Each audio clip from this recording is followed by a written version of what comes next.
Bomber did with him. Center's 1-5 in Pro League.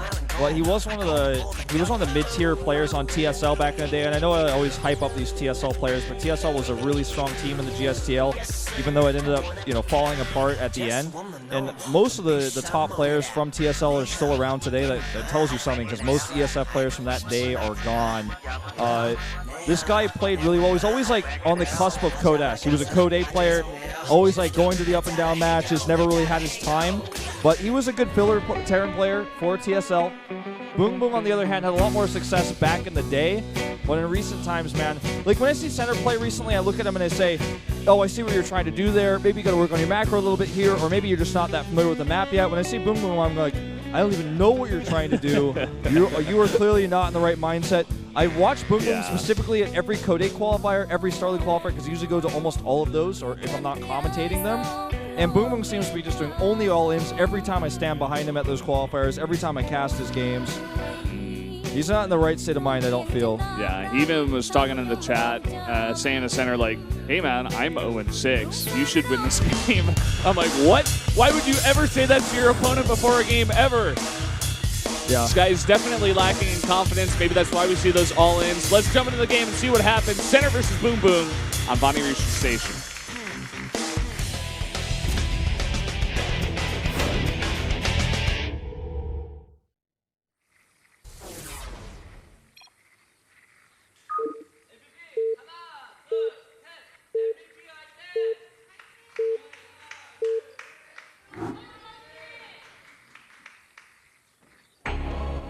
Down here in the south, in the teal for MVP, it is Center. The north in purple for Prime. It's BBoongBBoong. Sometimes called B4 in Korea and on forums online and whatnot, because his name is like really difficult and long to type. He is actually favored by the Korean fans, which is interesting. That is definitely very interesting. It kind of points at where Center is as well. We're kind of, saying how BBoongBBoong hasn't really shown us much at all, but at the same time, Center himself is 1-5. He's struggled to find that success, and maybe just the Korean fans overall feel more confident that BBoongBBoong, has more experience. He's better in that booth. Maybe he's not going to be too nervous coming into this one. He's 0-6. He's due for a win. Here against Terran. Here's what I think. BBoongBBoong is way more famous than Center. The only people who know who Center are hardcore TSL fans and Starcraft historians like me who remember the old good times and talk about them probably way too often.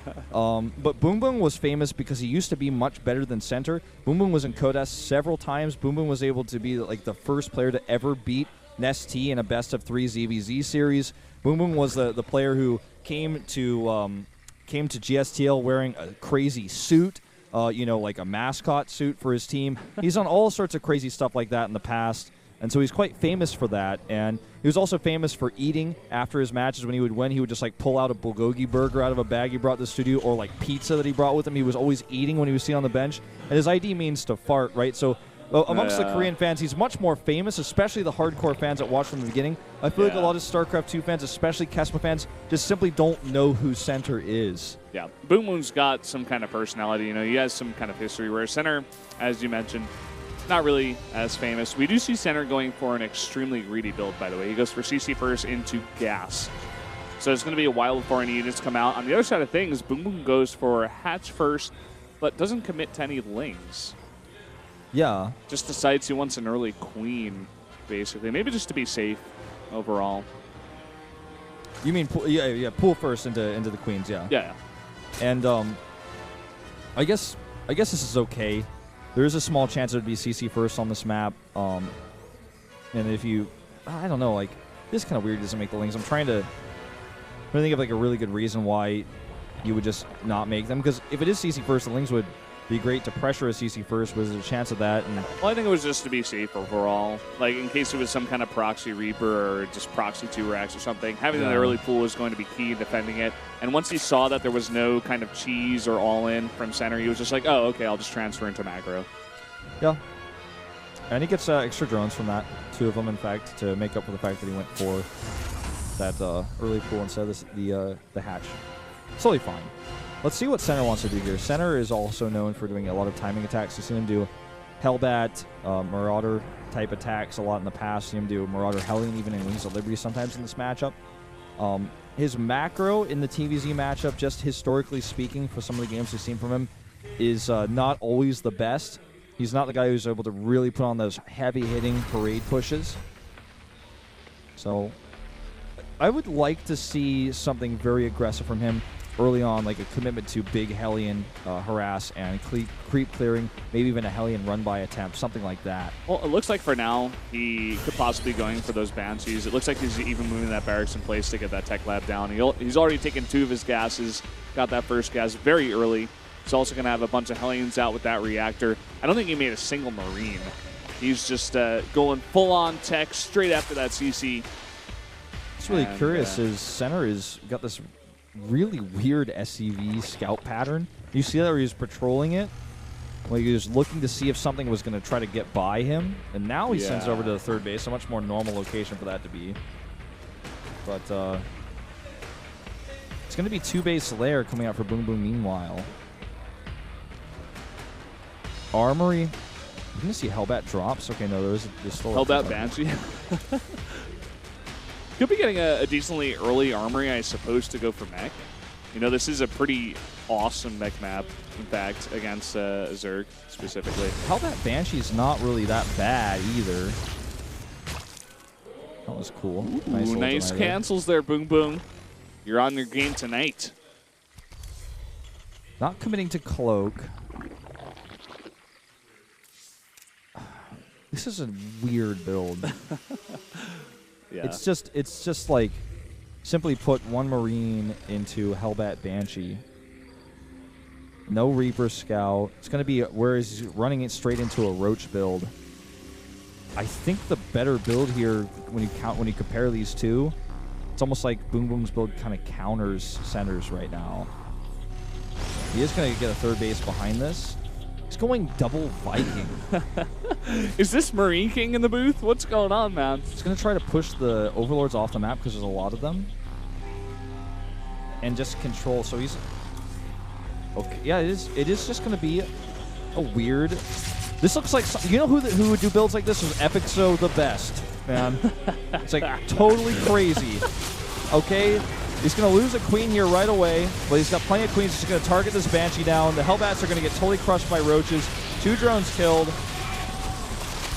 And this is game over. Whoa. That did absolutely no damage. There's just... It killed 3 drones. He lost everything. And now he's not going to be able to say... I know Twitch was like, but he's got a third base. Well, not for long. Not that he's going to be able to land anytime soon with these Roaches coming across the map. Well, he needs to get tanks out here stat. He did get a Thor very fast to deal with any kind of early mutas that were coming out. I think that's pretty smart, just seeing on this map, you know, no early third base. He saw that he was just defending on that ramp, so you could say, oh, okay, 2-base Spire. It turns out that BoongBoong wants to go very aggressive. Who would have known it out of BoongBoong? Yeah. Kappa. But he still has no tank. It's only going to come out right now. There's only 1 Thor behind there. Oh, he my needs God. to get a repair, but it's too late. Is so late. Tank gets out, but he needs to block. He at least has a bunker. Yeah, this is actually going to be held. The Roaches don't have room to spread or split, and BoongBoong overcommits here. The repair was late, and I think BoongBoong saw blood in the water there. Well, I think he was thinking, no tank, no tank, no tank. But actually, there was also a bunker there, and the tank came out, and then he couldn't get at it. Yeah. So I don't blame BoongBoong for, like, deciding to commit to the depot, but after he saw the tank pop out, he definitely should have moved back. I do like the response here from BoongBoong. He's going to double expand because I think he's realized at this point that Center's going for mech, and he has him hugely on the back foot. So he's just going to say, okay, he's going to triple expand. He's going to get that third base up just now, also take the gold and take his 5th base because he knows how far ahead he is in terms of you know, even specifically army supply. It's going to take forever for Center to even get out of his base. So he's just going to try to get as far ahead as possible against this mech play, and I like it. I'm just a bit baffled by the road that we've gotten to. Yeah, this is a very strange game. Like, when I saw the Thor coming out, I was thinking to myself, I guess he's a bit afraid of mutas, but maybe he's even going to try to, like, push with it with his Hellbats or something, try to set up a contain. But then he just walked up a ramp into Roaches, lost all of his Hellbats, but he moved in with a Banshee against a Roach, or against a player who was either going Mulus really quickly or Roaches on 2 base. So totally wonky idea there by Center, and he's decided to transition to mech from that early start. With just a few Mulus here, with the amount of Vikings plus the Thor and the turrets that are set up here, he's not going to find anything. Yeah, no way. Just trying to do a little bit of harass with what he's got, but for now, I think all he's got to do is just tech up, get that economy going, saturate that gold base, maybe even go for a bit of a fast hive. He's also already got his infestation pit out, as well as a Hydralisk stand. So he's just got to get all the tools to deal with this mech in the later game, and I think he's in a great position. This is yeah, just basically if he can keep Center occupied, the economy is going to explode mineral-wise for him to make these big Roach attacks. And I wonder if he's going to try to just crash Roaches into this third once he gets maxed out. He's going to have +2 very early. He's even getting some Hydras, which I'm not sure how effective they're going to be against such a heavy siege tank comp, but Vipers are going to be the next step. That's why we see this Hive. He's going to want to get some Blinding Clouds on top of this army. I've never seen BBoongBBoong play against mech. I don't think I've ever seen Center play mech. So I don't know exactly stylistically how these two are going to try to do this. So it's a nice little treat. There's definitely going to be something we've never seen before. It's one way to frame this game here. And yeah, I think he will commit to those Hydras. I don't know how much it's really going to do. He's definitely going to have to get the money Blinding Clouds on all those tanks, because there's already 7. He's making 2 at a time, adding 2 more factories right now. If BBoongBBoong takes a bad engagement, he could just lose everything he's got. And he's even having a hard time dealing with just small Hellion harassment into his mineral lines. Yep, these Hellions have +1. They don't have Blue Flame, but they do get 13 kills. That's actually quite a lot. Putting the worker count currently at still 86, though. With 6 more on the way. Yeah. He knows he's like looking, every time he looks at this base, he's like, well, look at this. This is a turtle. That's like straight up a turtle, man. That's not even Center in the booth, man. That is a turtle. Like, as soon as Center loses this game, if he fails to win it against BBoongBBoong, he's just gonna like retreat his head into his shell and roll out of the booth, man. Yeah, I wouldn't be surprised. This is a mech player that took a lot of early damage early on, and was then very timid and didn't have the infrastructure to attack or counterattack until those 3 Hellions we just saw. So let's read off the comp actually that Center's going for here. He's got several Banshees on the map, 4 of them, 9 Siege Tanks, and 4 Vikings, with 3 Thors, with 2 more just popping out. And he's continuing to add Siege Tanks primarily in his comp right now. Going into now the +2 armor. He only, no, he does have 2 armor. He's just only using 1. He now adds the +3. I was wondering about that.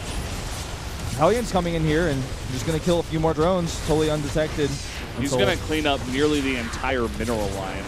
Once again, BBoongBBoong having a lot of trouble dealing with the Hellion harassment. If I were Center, I would just continuously send those, because BBoongBBoong is just having a really rough time. One thing I'm also worried about here for BBoongBBoong is that a decent number of Vikings and Thors are out, a lot of anti-air, and if his Viper control is not good, it could be very disastrous for this fight, because he's only got Roach Hydra, and those Vipers need to be controlled spectacularly to win this fight. Yeah, well, this is not the way to do it. He grabs all the Banshees. That's a good way to start. Yeah. At least he got that.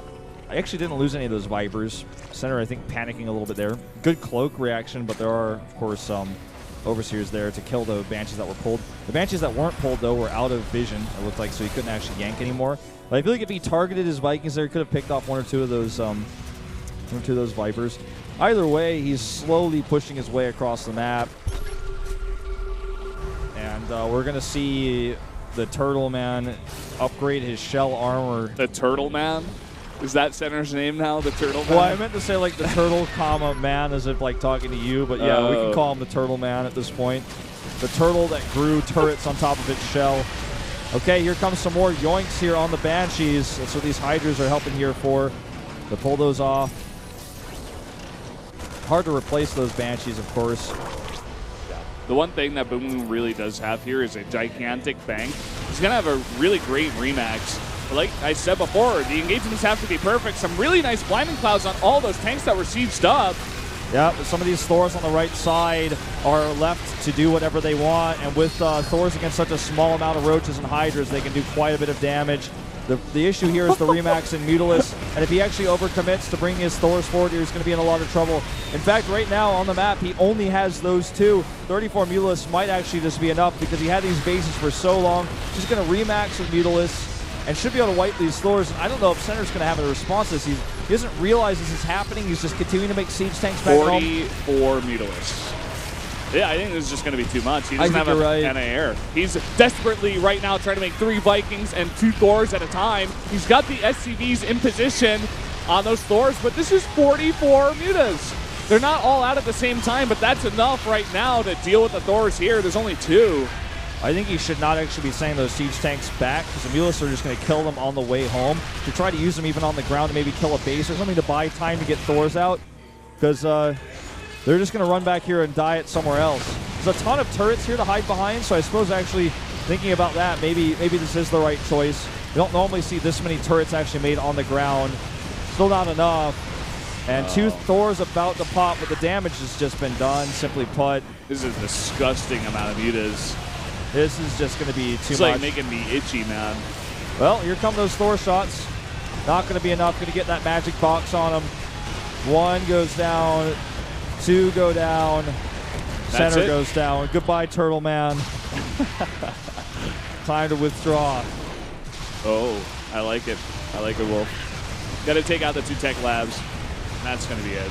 There's not going to be enough here. He's got a lot of turrets from before. He's going to now go for what you were talking about with that siege tank desperation. It's too small now, though, and there's a ground army that alone is pretty much enough to stop these tanks in tank mode. And here we go. He's just going to start to take the engagement, even going to eliminate some of these turrets. SCV's off the line to fight this army. And BBoongBBoong looks poised to take his first win in a very long time here, Valdez, with such a weird game that we just saw. A bit crazy. Widowmine desperation attempt here. Sacks the Mutas. Friendly fire on the Thor. Definitely not so friendly here for Center. And this is going to be it. We are going to go to an ace match, Valdez. Yeah. Who would have known? Who would have known? Who would have known? Coming in here into MVP versus Prime. Prime's actually got a shot here now going to the ace match to possibly take their first win of round 3. BBoongBBoong smiles. Center takes his hand off the keyboard. And that is going to be game. BBoongBBoong very, very happy to win his first game. It's almost like you can't believe it. Yeah. GG. In Korean. Oopsie well, daisy. if MVP needed any more penalties, they just got another one here. And, well, there you go. It's not really going to help them out.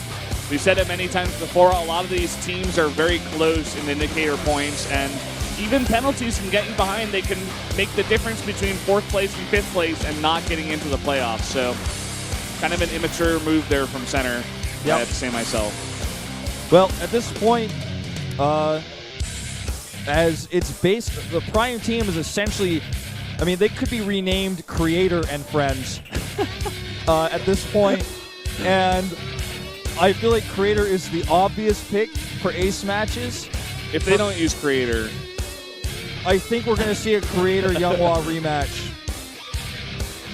What do you think? You know, that wouldn't be a bad idea, actually. Do you think we might see instead Lucira? Let's look at the map. It really depends on who MVP wants to use against Creator. Because let's be real, let's be honest. Yoda, it's been a long time since he's won a game. He's, 0-5 against Protoss. It's not too unlikely that they send on the Protoss on the other side. Younghwa used in many ace matches, time and time again for MVP. I don't think Yoda's the pick. Creator is the only other pick, I think. You're not going to send out Gainies 06. BBoongBBoong is 1-6. Expedition Lost is the map. I think we might see Lucira, but I think we're going to see Younghwa versus Creator. All right, this is it, Valdez. Possibly the least hyped ace match we've had this season.